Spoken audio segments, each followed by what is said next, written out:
Steven Seagal wanted to be the toughest guy in Hollywood. Instead, he became a warning label. This is the story of how an action star destroyed himself, not with bad movies or aging, but with something far more dangerous, his own ego.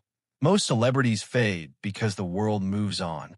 Seagal faded because he couldn't stop lying, bullying,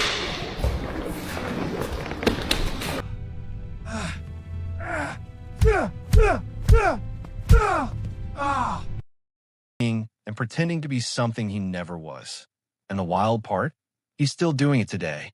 Before he was kicking bad guys and breaking arms on screen, Steven Seagal was a kid from Michigan who loved martial arts. Now, if you listen to him tell the story, he was basically a superhero. He claimed the fleet is battle ready. We will defend our seas. The people stand with you. Russia is strong. he fought the Yakuza, which is like the Japanese mafia. He says he learned secret fighting techniques that nobody else knew. He wants you to think he was this mysterious warrior who lived in the shadows. But here's the truth. He studied a martial art called Aikido in Japan. That part is real. He got pretty good at it, and he married into a family that owned a martial arts school called a dojo. This helped him become the first American to run his own dojo in Japan.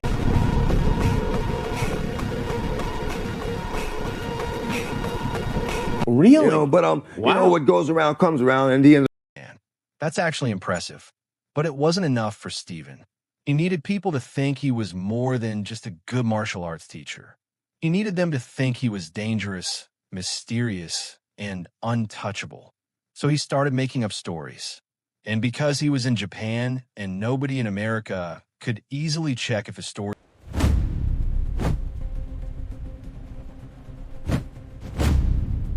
Which movie destroyed his career? How did he manage to mess with some of Seagal's films?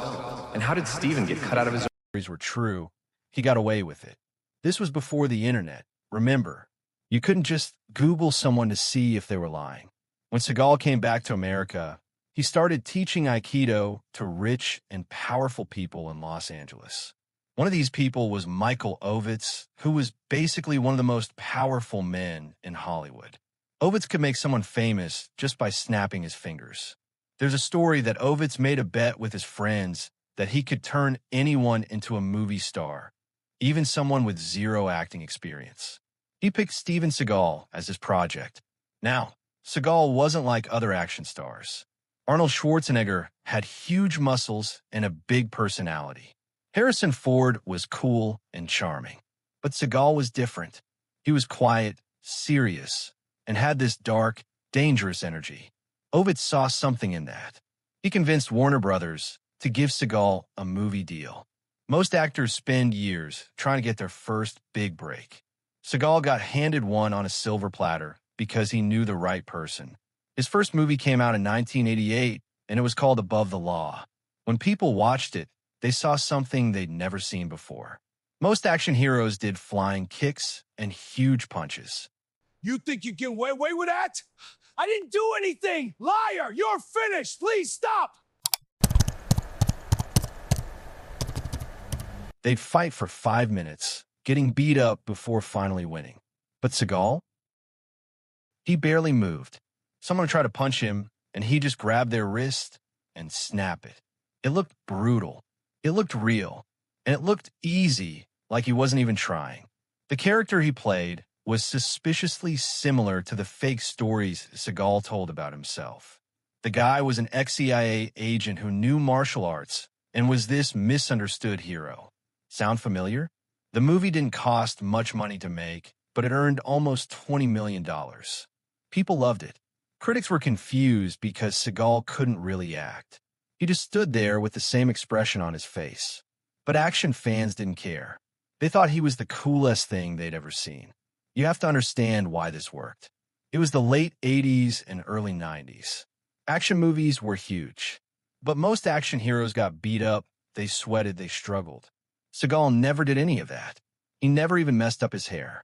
He would just calmly wait for the bad guy to attack. Then boom, he'd redirect their energy and throw them into a wall. For a lot of guys watching, This was the ultimate fantasy. You could be deadly without even trying hard, without even looking worried. For a few years, this was fresh and new. It also helped hide the fact that Seagal couldn't act, because his character was supposed to be this emotionless, serious guy anyway. By 1992, everything came together perfectly. He made a movie called Under Siege, and it's honestly the only truly great movie he ever made. Why? Because he had a real director who knew what he was doing, and he had Tommy Lee Jones as the villain. Jones is an incredible actor, and he made the movie so much better. Seagal played a Navy SEAL who got demoted to being a cook on a ship. The bad guys take over the ship, and he has to stop them. It was basically Die Hard, but on a boat, and it worked perfectly. The movie made over $150 million worldwide. This was the peak. This was the moment where Steven Seagal had everything. Critical praise, huge box office numbers, and the whole world watching him. Soldiers, advance and secure the perimeter now. We will not push forward.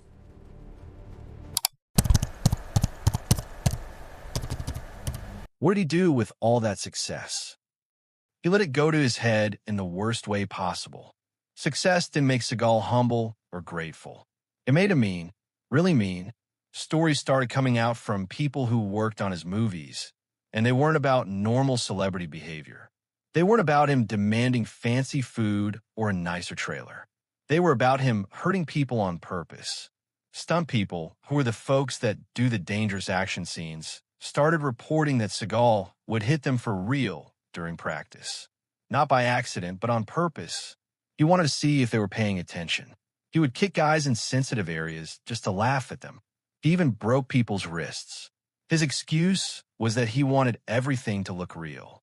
But these people were making $40 a day to make him look good, and he was treating them like punching bags.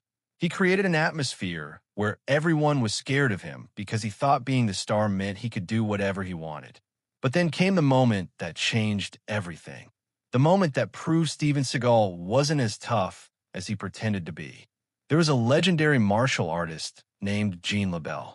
He was in his 70s at the time, but he was a real fighter. Not a movie fighter, a real one. He'd been in actual fights and trained some of the best fighters in the world. He was working on one of Seagal's movies as a stunt coordinator. Seagal started bragging to everyone on set that nobody could choke him out. He said he had a special technique that made it impossible. LeBell heard this and offered to test it out. Seagal agreed. What happened next became one of the most famous stories in Hollywood. According to people who were there, LeBell put Seagal in a chokehold. Seagal tried his special technique, which apparently involved grabbing LeBell where nobody wants to be grabbed. It didn't work. LeBell kept squeezing until Seagal passed out, unconscious. And here's the really embarrassing part. The part that destroyed Seagal's tough guy image forever. When you pass out from a choke, sometimes your body loses control. Seagal lost control of his bowels in front of the entire crew. When he woke up, Seagal didn't laugh it off like most people would. He didn't admit that LeBell got him. He denied it ever happened. He threatened to sue LeBell if he ever talked about it publicly. For years, when people asked LeBell about it, he'd just give mysterious answers like Steven had a bad night. But everyone who worked in stunts knew the truth, and they told everyone else. The story spread like wildfire through Hollywood. The invincible warrior had been put to sleep by a 70-year-old man and had embarrassed himself in the worst way possible. This was the first crack in Steven Seagal's armor. People started laughing at him instead of being impressed by him. Then came the Saturday Night Live disaster. In 1991, they invited Seagal to host the show. This is usually a huge honor. Celebrities love hosting SNL because it shows they can make fun of themselves and be funny. Seagal couldn't do that. Lorne Michaels, who created Saturday Night Live and has worked with thousands of celebrities, later said that Steven Seagal was the worst host in the entire 50-year history of the show. Let that sink in. The worst ever. The cast members hated working with him. He didn't understand the jokes. He refused to make fun of himself. And he pitched ideas for sketches that were disturbing and not funny at all. One idea he suggested was about investigating a crime involving hurting someone, and he thought it would be hilarious. The writers were shocked. They couldn't believe he thought that was appropriate. He was so bad that they banned him from the building and never invited him back. For a show that's been on for 50 years and has had hundreds of hosts, being called the worst one is quite an achievement. By the mid-90s, Seagal's star was starting to fade, but his ego kept growing. He got a role in a movie called Executive Decision with other well-known actors like Kurt Russell. On the first day, according to actor John Leguizamo, Seagal walked into the rehearsal room and announced that he was in charge and everyone had to do what he said. Leguizamo thought he was joking and started laughing. Big mistake. Seagal grabbed the smaller actor and slammed him into a wall so hard that Leguizamo couldn't breathe. He collapsed on the floor, gasping for air. It wasn't a fight. It was Seagal attacking someone just for laughing at him. This shows you how terrified Seagal was of not being taken seriously. Then he decided he wanted to direct his own movie. When actors get really famous, they sometimes want to direct because they think they know better than everyone else. Seagal made a movie called On Deadly Ground, where he plays a guy who blows up oil refineries to save the environment. The irony is that blowing things up is terrible for the environment, but Seagal didn't seem to notice. The movie was a mess. It had weird spiritual speeches mixed with extreme violence. At the end, there was originally an 11-minute speech where Seagal just lectures the audience about pollution. The studio executives watched it and were horrified. They made him cut it shorter, but even a shortened version was painful to sit through.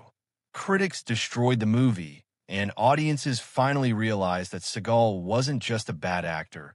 He was completely full of himself. The studio had enough. When they cast him in Executive Decision, they did something shocking. They killed his character off in the first 20 minutes of the movie.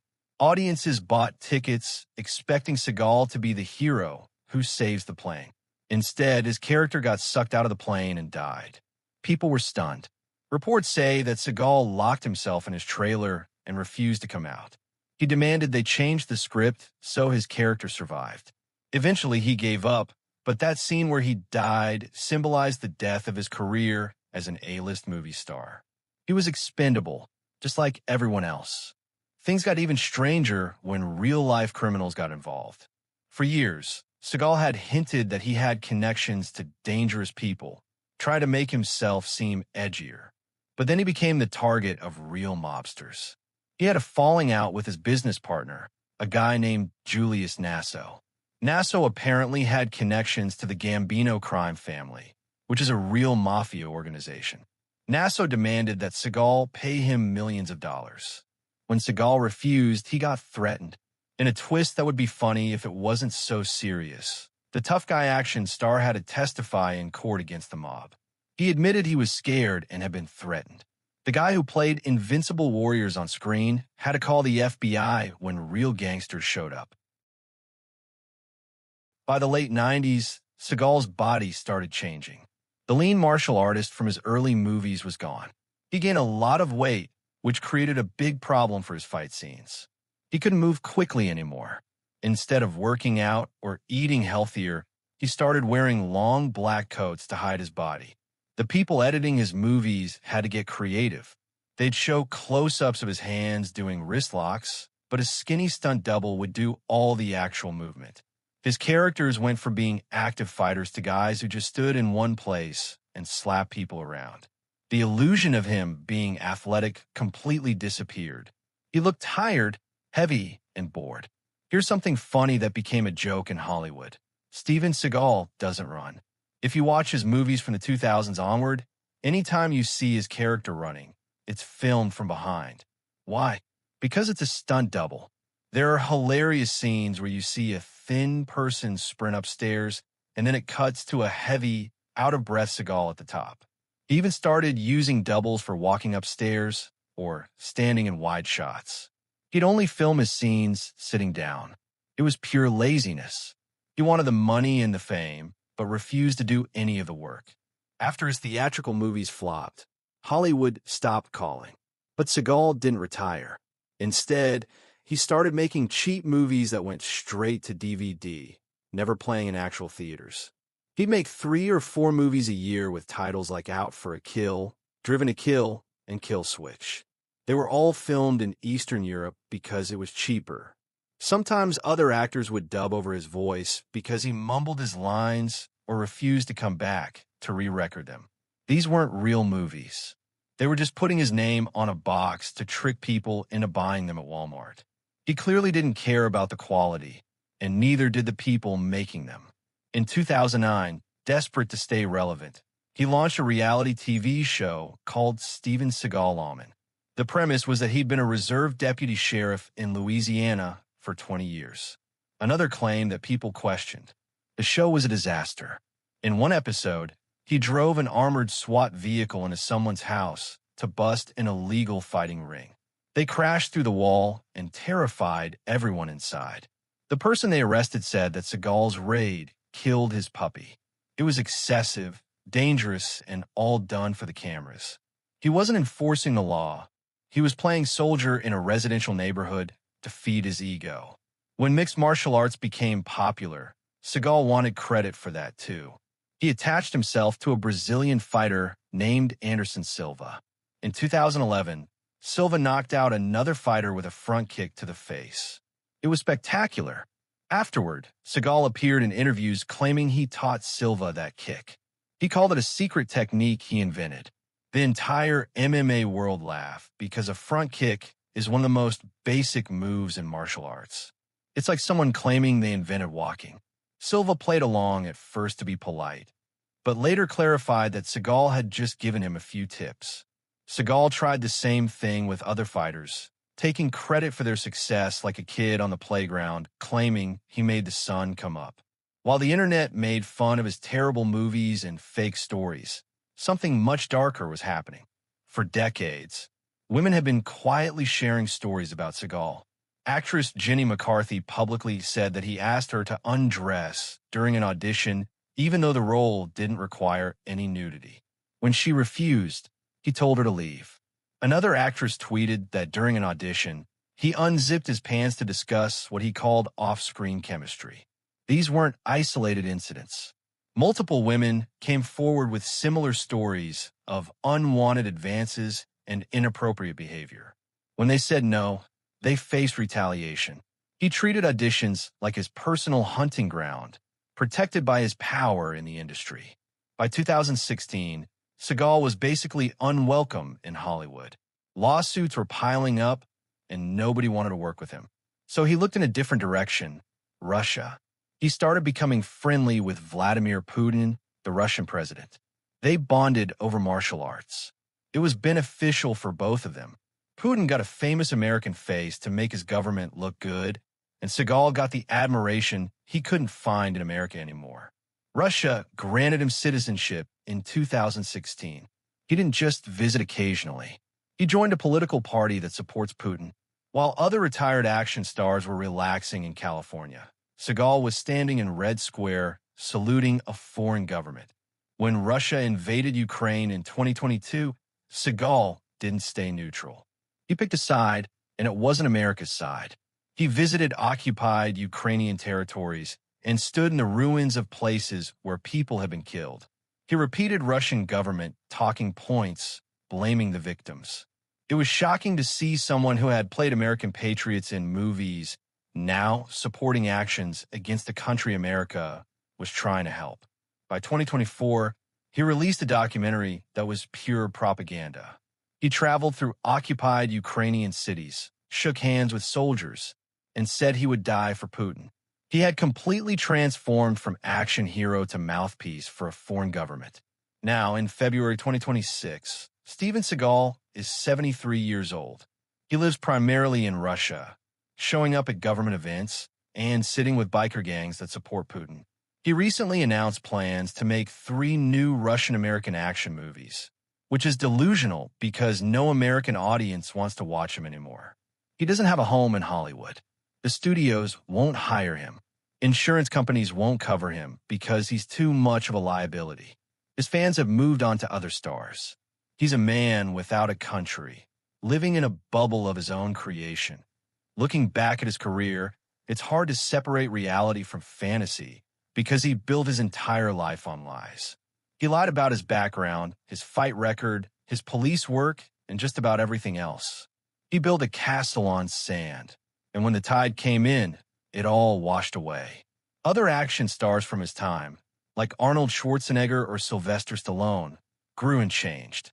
They showed they were human. They could make fun of themselves. Seagal refused to do any of that. He insisted on being the toughest guy in every room until the only room that would have him was halfway around the world.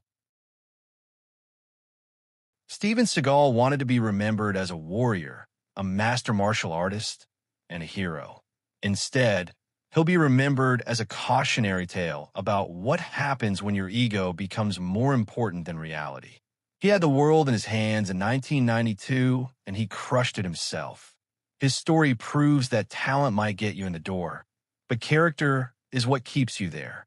When you spend your whole life pretending to be something you're not, eventually everyone figures it out. And when they do, there's nowhere left to hide. The tough guy image didn't just fade naturally like it does for most aging action stars. Seagal actively destroyed it himself through bullying, lying, and refusing to grow as a person. That's the real story here. He could have been remembered fondly as an action star from a certain era. Instead, he'll be remembered as the guy who faked his way to the top, hurt people along the way, and ended up alone in a foreign country, still pretending to be something he never was.